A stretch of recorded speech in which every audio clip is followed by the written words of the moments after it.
So, rating systems, do they work? No. No, but in all seriousness, rating systems, should you be trusting them? Do they work to begin with? Is there a better alternative, and what is the best way to get a quick and simple review of something? We'll be getting into all that in this video, so stick around and we'll find out together. So simply put, to begin with, rating systems don't work. Why is that? And what are rating systems actually? Let's hold the horse back for a minute.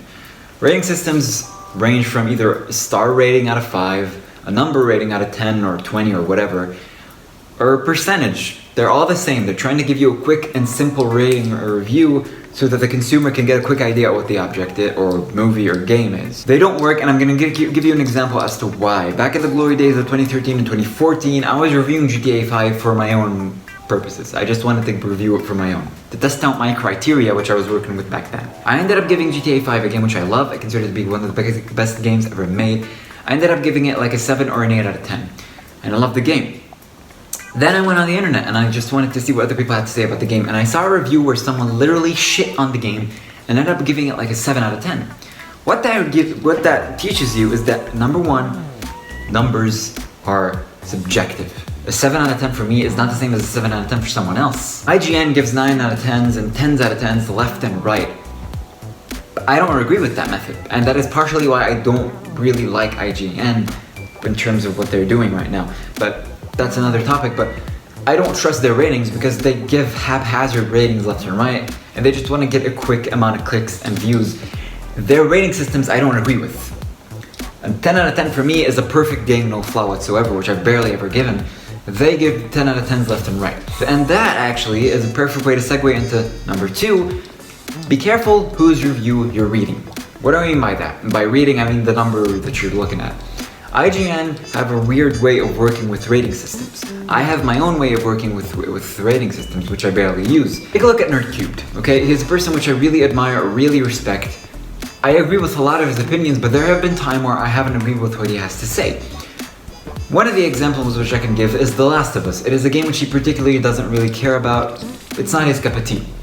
But in the video which he made about it, he acknowledged the strong points that the game has, the good things that the game does, the things that the game does perfectly, or near perfectly.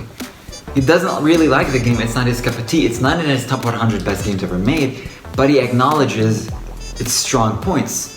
That is the type of review which you want to see. You want to see a review where someone doesn't go completely subjective. Yes, you need to be subjective somewhat when you're reviewing something, but you have to keep that objective point of like, I hate this game, but it does this, and that very well. That is the type of review which you want to see. And segueing into the third point, I had 9 years in there. Rating systems don't work. You don't want a quick review. If you really care, you're gonna go into an in-depth review. What do I mean by that?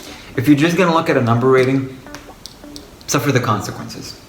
If you want a quick review, if you don't want to really understand what they meant by that quick review, you're just gonna have to accept what happens afterwards.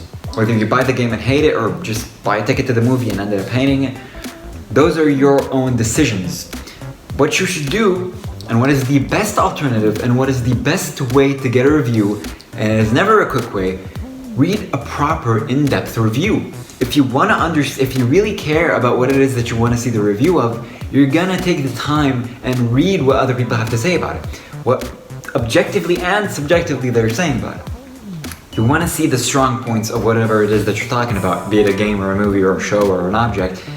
You want to see the strong and weak points. You don't want to see a quick number. Oh, it's an 8 out of 10. Oh, that means it's good, right? Because nowadays, for example, IGN, everything that's 8 and above is a good game, and 7 and below is a bad game, which is very different from what I personally think and what a lot of other people personally think. If you want a good, proper review and get a proper idea of what it is that you're looking into, take your time and read a full-on review.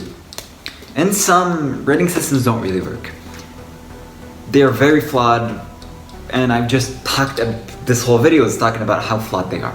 Thank you very much for watching. If you enjoyed, leave a like, subscribe if you're enjoying my content. Twitter and Discord are in the description as always, and I'll see you guys in the next video. As always, stay safe, peace.